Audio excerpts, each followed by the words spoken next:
하나님의 말씀을 듣는 이 시간에 내 마음은 열려 있으며 나는 변화될 것입니다. 아멘.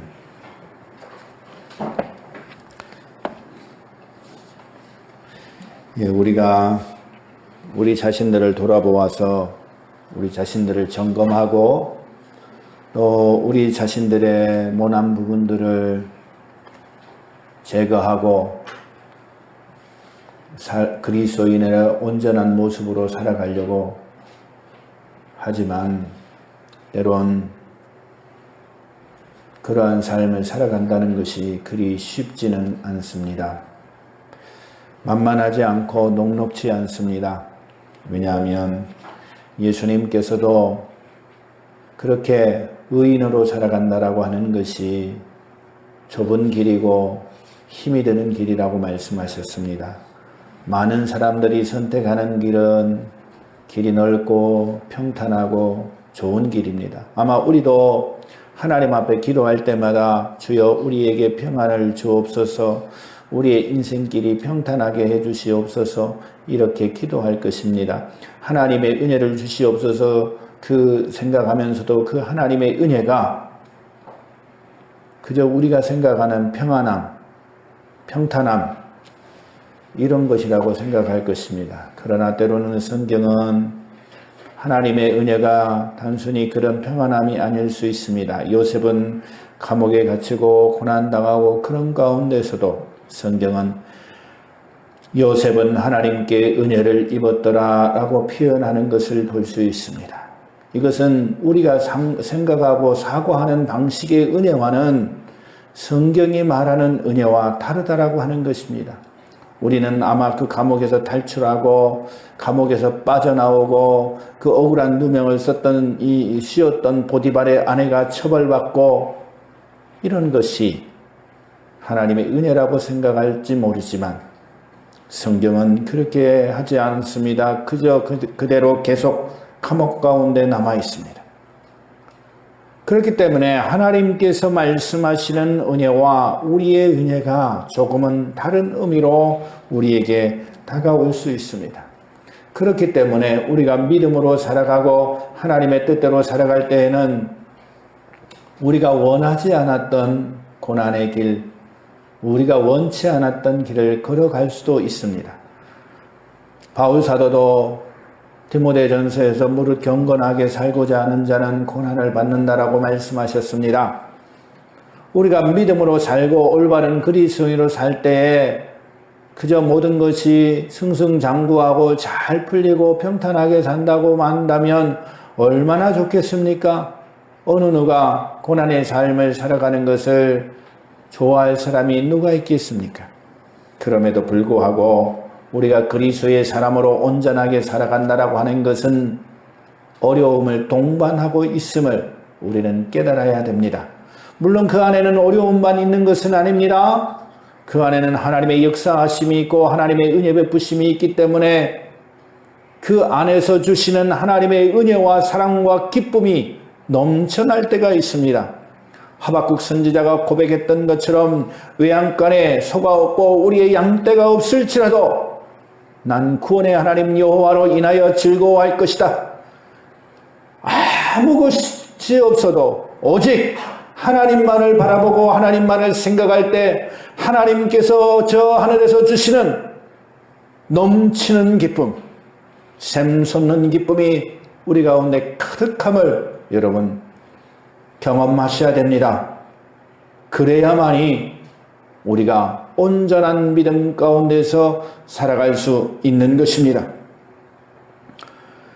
그렇게 녹록지 않고 만만치 않는 삶이지만 하나님께서는 우리에게 하나님의 삶을, 하나님의 자녀의 삶을 살아가기를 원하십니다.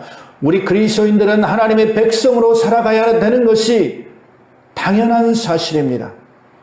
그렇게 살아가기를 마음에 품고 소원하고 그렇게 살아가도록 노력하는 것이 우리의 모습이어야 됩니다.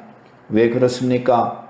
오늘 성경에 보니까 모든 피조물들이 그렇게 되기를 원한다라고 가르쳐주고 있습니다.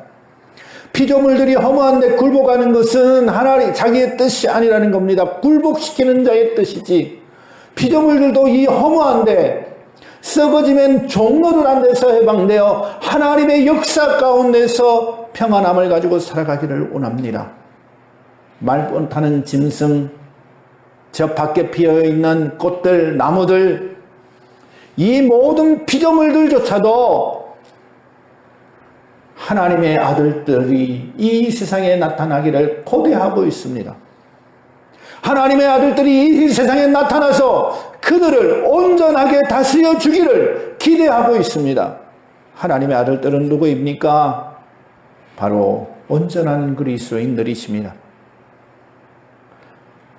예수 그리스도를 믿고 예수 그리스도께서 하나님 아버지의 뜻을 따라 이 땅에서 사셨던 것처럼 하나님의 뜻을 실현시키며 하나님의 법칙을 따라 살아가는 하나님의 백성들, 하나님의 자녀들, 그리스도인들, 이런 그리스도인들이 많아지기를 말 못하는 짐승도 요구하고 있고 저 나무와 식물들도 요구하고 있는 것입니다.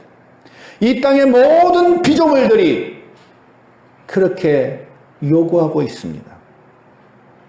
그저 무늬만 그리스도인인 것이 아니라 온전히 하나님의 뜻을 펼치는 하나님의 자녀들이 이 땅 가운데 나타나기를 세상 만물이 고대하고 있습니다. 그래서 바울 사도는 오늘 로마에 있는 그리스도인들에게 얘기합니다. 현재의 고난은 장차 우리에게 나타날 영광과 비교할 수 없도다. 그러한 이유 때문에 하나님의 나라가 이 땅 가운데 펼쳐지고 하나님의 뜻이 이 땅 가운데 실현되기를 고대하는 모든 피조물의 고대함과 동시에 하나님의 아들들인 우리들이 하나님의 이 뜻을 이루기에 위해서 고난받는 것, 그것은 우리에게 지극히 정상적인 것이고 그것은 고난이 고난으로서 끝나는 것이 아니라 우리에게 주어지는 하나님의 큰 임무임을 우리에게 가르쳐 주고 있습니다. 여러분, 잠언 29장에 보면 미련한 자가 권력을 잡으면은 고통당한다고 얘기하고 있습니다. 악인이 번성하면 그 땅의 백성들이 고통당한다고 기록되어 있습니다. 하나님의 백성들, 의인, 하나님의 뜻을 실현하는 사람들이 권세를 잡고 그 사람들이 잘 되면 이 땅에 하나님의 나라가 이루어집니다. 사람들 가운데 평화가 이루어지고 사람들 가운데 사랑이 완성이 되어가며 사람들 가운데 서로 남을 이해하고 받아주고 독려하고 하나님의 역사가 펼쳐지는 그런 장이 될 수 있습니다. 그런데요, 무늬만 그리스도인만 있고 악인의 뜻을 따르고 악한 생각을 가지고 살아가는 많은 사람들이 득세하면 어떻습니까? 고통당합니다.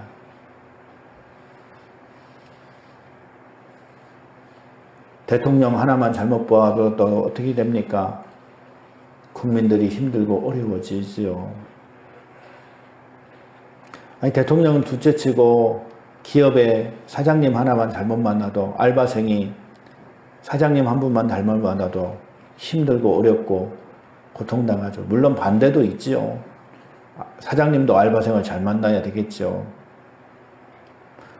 우리는 우리가 어느 위치에 있건, 사장님의 위치에 있건 알바의 위치에 있건 그 자리에서 그리스도인으로서의 의무를 다해야 한다라고 하는 사실을 깨닫기를 바랍니다. 하나님의 뜻을 따라 일해야 됨을 아셔야 됩니다. 우리가 하나님의 뜻대로, 하나님의 역사하심대로 하나님이 우리에게 다스리시는 그 다스림으로 우리도 세상에 나가서 온전한 그리스도인의 뜻을 드러내면 세상은 평화가 가득합니다. 이사야가 아름다운 천국 낙원을 노래했던 것처럼 사자가 어린 양과 뛰놀고 어린이가 장난쳐도 독사골에 손 넣고 장난쳐도 물지 않는 그 평화의 나라가 도래하는 것입니다.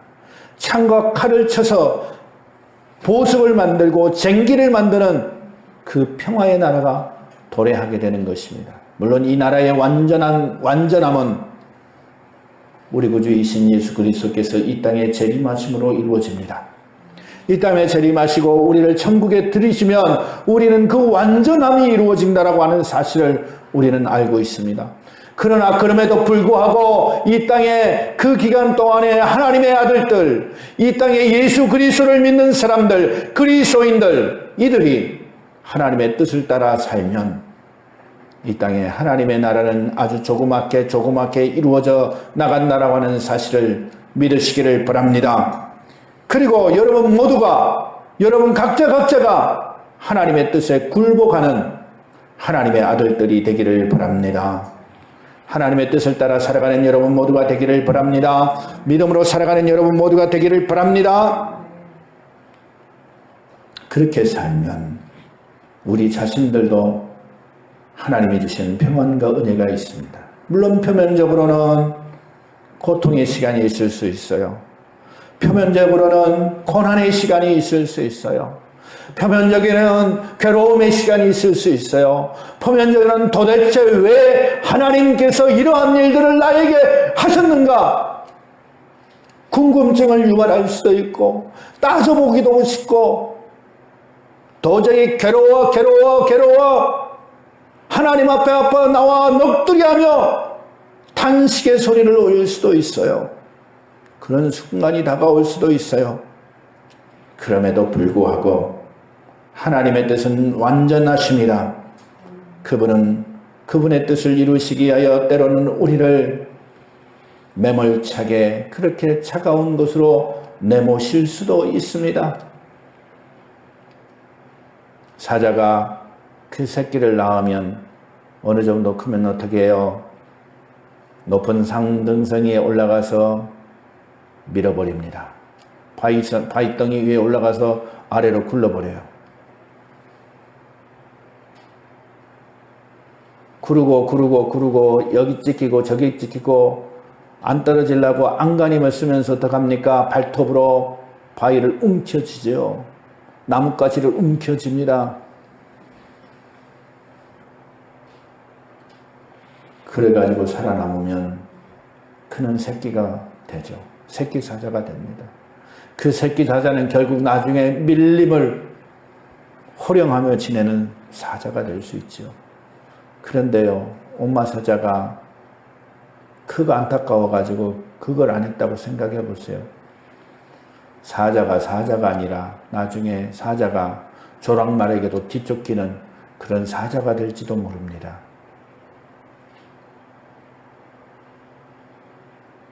하나님은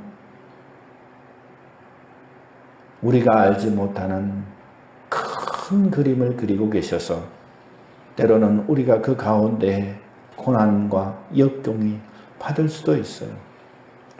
그 고난과 그 순간의 고난과 역경 때문에 눈물을 흘리고 괴로워하고 좌절하고 넘어질 수도 있어요. 그래도 우리는 굳건히 하나님의 길을 걸어가시기를 바랍니다. 믿음으로 하나님의 역사를 따라 하나님이 원하시는 하나님의 뜻을 따라 걸어가는 여러분 모두가 되기를 바랍니다. 이렇게 시련과 고난 가운데 걸어갈 때 하나님은 우리를 그냥 내버려 두시는 분이 아니십니다. 그냥 네가 알아서 살아남고 와, 이게 아니죠. 엄마 사자가 새끼 사자를 밑에 굴러놓고 그래 네가 알아서 살아와 하지만 어떻게 합니까? 엄마 사자가 그 위에서 빤히 쳐다보고 있지 않겠어요? 그리고 응원하지 않겠습니까? 조금만 더 힘내라, 조금만 더 힘내라, 조금만 더 힘내라. 하나님께서도 우리를 훈련시키시고 단련시키실 때에 그냥 내버려서 우리 혼자 일어서고 우리 혼자 뭔가 하기를 원하시기도 하지만 그 가운데 하나님은 우리와 함께 계십니다. 우리 옆에서 박수를 치며 응원하며 용기를 북돋으시며 우리를 이끌고 가십니다. 같이 아파하고 같이 눈물 흘리며 같이 괴로워하시고 우리와 함께 동행해 주십니다. 그래서 바울 사도는 내가 내 자리를 음부에 펼지라도 주께서 거기 계신다라고 말씀합니다. 가장 극심한 고난의 자리, 가장 극심한 회개의 자리, 도저히 회복될 수 없는 그 자리, 그 자리까지 주님은 나와 함께 가십니다. 3년 반 동안 예수님을 따라다녔던 베드로, 결정적인 순간에 예수님을 부인합니다. 다른 제자들 보기에 얼마나 창피했을까요? 다른 제자들 앞에서 목을 세우고 자신은 절대로 부인하지 않겠다고, 다른 사람들은 다 부인할지라도 나만큼은 주님을 따르겠다고 호언장담했던 사람이에요. 상황을 좀 생각해 보세요. 그때 다른 제자들이 어떻게 베드로를 받겠어요? 지가 아무리 예수님한테 이쁨 받는다고 우리를 무시해? 어디 잘 되나 보자. 아마 그랬던 제자도 있을지 모르겠어요.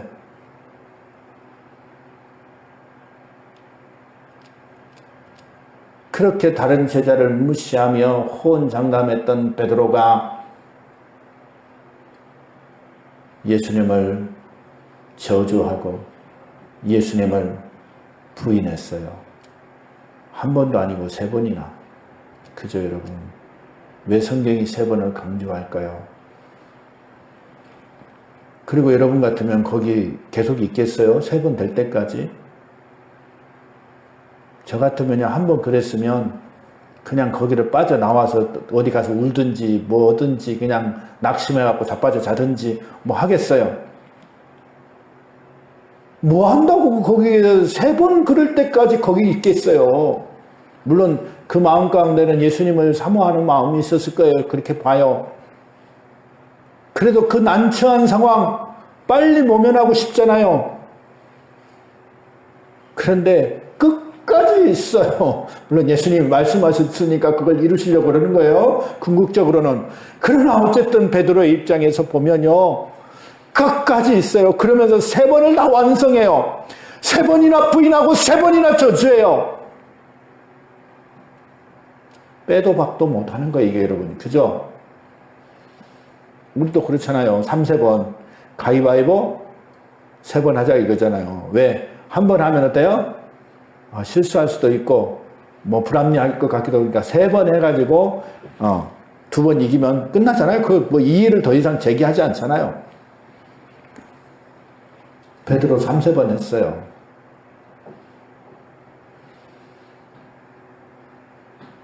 그런데 그렇게 낙심해가지고 괴로워하는 그 베드로를 주님이 찾아오십니다. 찾아오셔서 어떻게 해요? 네가 나를 사랑하느냐? 네가 나를 이 사람들보다 사랑하느냐? 우리 성경 그렇게 번역이 되어 있어요. 네. 네가 나를 이 사람들보다 사랑하느냐? 이렇게 번역이 됐습니다. 헬라어는 뭐 투톤이기 때문에 이것들 또는 이 사람들 뭐 번역을, 신학자들은 이게 아마 베드로가 고기 잡으러 간다고 해서 그 고깃배라든지 그 고기 어구들을 상징할 것이다, 뭐 이런 표현도 얘기해요. 2개 다 맞다고 생각해요, 저는. 이 사람들, 네가 비교했던 이 사람들보다 나를 사랑하느냐? 또는 네가 다시 나는 물고기 잡으러 가겠다라고 돌아가고 옛날로 돌아가고 옛날 돈 벌기 위한 수단으로 돌아가려고 했던 그것들보다 나를 사랑하느냐? 주님이 물으셨어요. 여러분 같으면 그때 대답할 용기가 있으세요? 전 없겠어요. 내가 주를 사랑하는 줄 주께서 아시나이다. 나 솔직히 그렇게 못하겠어요. 그래도 주님은 그렇게 대답한 베드로를 위로해 주시고 그를 다시 회복시키셔서 하나님의 역사의 장으로 인도해내는 것을 볼 수 있습니다. 오늘 바울사도는 우리에게 말합니다. 이와 같이 성령도 우리의 연약함을 도우시나니,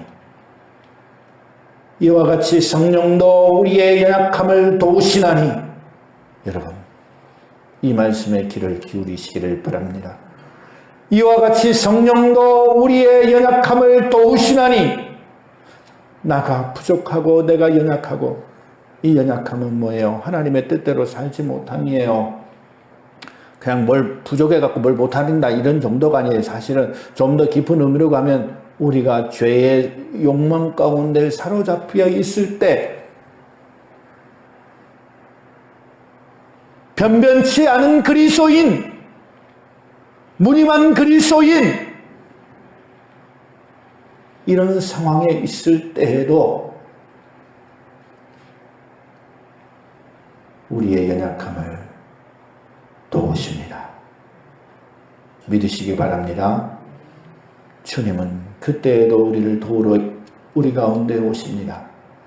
우리가 연약하고 부족하고 나약하고 아무것도 쓸모없는 존재 같고 모든 것이 버려진 것 같고 다 무너진 것 같은 그 상황에도 성령께서 우리를 도우시기 위하여 그 자리에 계십니다. 아멘. 여러분 마음 가운데도 하나님의 성령이 계십니다. 여러분의 연약함을 도우시려고 하나님의 성령이 여러분 마음 가운데 계십니다. 그 성령을 의지하시기를 바랍니다. 억울함과 서운함과 미움이 가득히 차서 남을 용서하지 못할 때 주님이 내 원수를 위하여 기도하고 내 원수를 위하여 축복하라고 말씀하시는 그 말씀을 실천하지 못할 때 나의 연약함을 도우시는 그 주님을 바라보십시오. 억울한 내 인생 왜 이렇게 살아야 되는지 괴롭고 힘들 때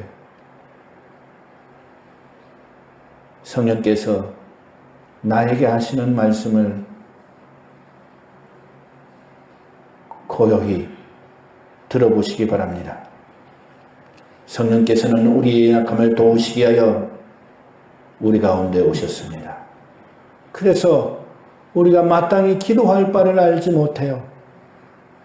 우리가 무엇을 위해서 기도할지 몰라요. 그게 뭐냐면 하나님의 뜻대로 하는 기도를 모른다는 거예요. 기도를요 잘해요. 요즘 사람들 왜 기도를 못해요?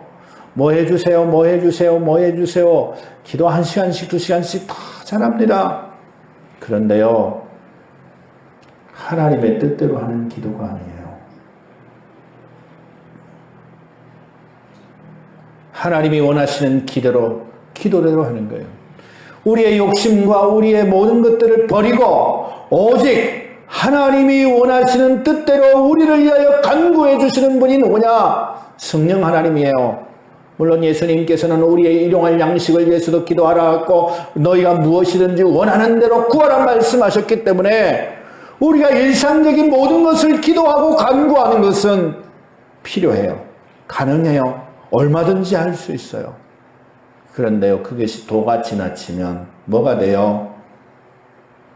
잘못 구함이 돼요. 그런데도 하나님께서는 하나님의 뜻대로 우리를 위하여 간구해 주십니다. 하나님의 뜻대로 우리를 위하여 성령께서 말할 수 없는 탄식으로 우리를 위하여 기도해 주십니다. 그 성령 하나님을 믿으시기를 바랍니다. 그 성령 하나님을 의지하시기를 바랍니다.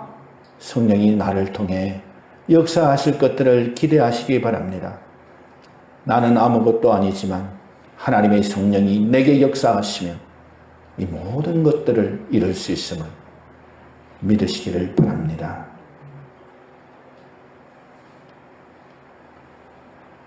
우리의 삶은 믿음의 삶이 되어야 됩니다. 우리의 삶이 믿음의 삶이 되지 않으면 하나님의 역사를 기대할 수 없습니다. 때로는 사람들은 자칫 이 믿음을 조금 너무, 그러니까 믿음은 신비적인 요소를 가지고 있습니다. 그래서 우리가 하나님과 만나는 것은 하나님과의 만남을 경험하지 않는 사람들은 몰라요. 그 하나님이 우리 가운데 얼마나 좋으신 분이신지를 알지 못해요. 왜? 눈으로 안 봤으니까. 귀로 그의 음성을 듣지도 않았으니까. 그분과 함께 손을 잡고 걸어보지도 못했으니까. 몰라요. 그런데요, 믿음의 눈을 가지고 산 사람은요, 그분의 음성을 듣습니다. 그분의 숨소리를 느끼고요, 그분이 나에게 가까이 있으셔서 나를 얼마나 사랑하시는지를 느낄 수 있습니다. 그분과 손잡고 동산을 거닐었던 아담과 하와처럼 그분과 손잡고 우리의 인생길을 걸어갈 수 있습니다. 저는 여러분 모두가 이렇게 하나님을 만나기를 원합니다. 하나님의 음성을 듣고 하나님의 냄새를 맡고 하나님과 함께 동행하며 살아가는 여러분 모두가 되기를 바랍니다. 그런데요, 그 하나님께서 천지개벽하게, 신비주의자들은 천지개벽하게 뭔가 할 거라고 착각해요. 그런 신비적인 요소가 있음에도 불구하고 신비주의자들은 무조건 하나님이 뭔가를 막 천지개벽하듯이 막 기적같이 일으켜야만이 하나님이 이미 역사하신다라고 착각하는 경우들이 있어요. 물론 하나님은 그렇게도 역사하십니다. 하늘 성경에 보면 나귀가 말을 하기도 하고 뱀이 말을 하기도 하고 천지가 개벽하는, 사람으로서는 도저히 구경하고 이해할 수 없는 일들을 행하기도 해요. 그러나 역사 가운데 계시는 하나님은 당신의 백성들, 오늘 성경의 말씀, 오늘 본문의 말씀들을 빌려서 표현하면 하나님의 아들들을 통하여 일하십니다. 하나님의 아들들이 믿음으로 살아가는 것을 통해서 하나님의 뜻을 조금씩 확장해 나가면서 하나님의 나라를 이루어 갑니다. 여러분, 그래서 믿음은 인내를 요청하고 있는 것입니다. 오늘 18절에도 생각하는데 현재의 고난은 장차 우리에게 나타날 영광과 비교할 수 없도다, 이렇게 말합니다. 현재와 장차 나타날 때까지 뭘 필요해요? 우리의 믿음을 가지고 믿음으로 살아가는 인내가 필요함을 우리에게 가르쳐 주고 있습니다. 여러분, 고난이 온다 할지라도 믿음으로 주님의 길을 가기를 바랍니다. 인내함으로 주님의 길을 묵묵히 걸어가시기를 바랍니다. 하나님의 역사하심을 따라 묵묵히 걸어가시기를 바랍니다. 내가 그 길을 묵묵히 걸어갈 때 주님은 나를 도와주십니다. 여러분, 그 주님을 믿으시고 때로는 그 길에 돌짝밭이 있고 때로는 그 길에 가시덩굴이 있고 때로는 그 길에 힘듦과 고통이 있어도 믿음으로 걸어가시기를 바랍니다. 그러면 하나님께서 여러분과 동행해 주시고 여러분의 그 믿음의 길을 통하여 피조물이 단식하는 이 모든 것들을 이루시고 피조물들도 하나님의 은혜와 평화 가운데서 하나님의 영광을 드러내는 그때를 이루실 것입니다. 여러분 모두가 믿음으로 그 길을 걸어가서 믿음으로 하나님의 아들들이 되어서 모든 피조물들에게 하나님의 영광을 드러내는 여러분 모두가 되기를 간절히 바랍니다. 기도하겠습니다. 자비하신 하나님 우리 아버지, 은혜와 사랑을 감사합니다. 우리가 볼 때 우리 자신들이 가지고 있는 것이 얼마나 연약하고 부족한 것인지를 우리가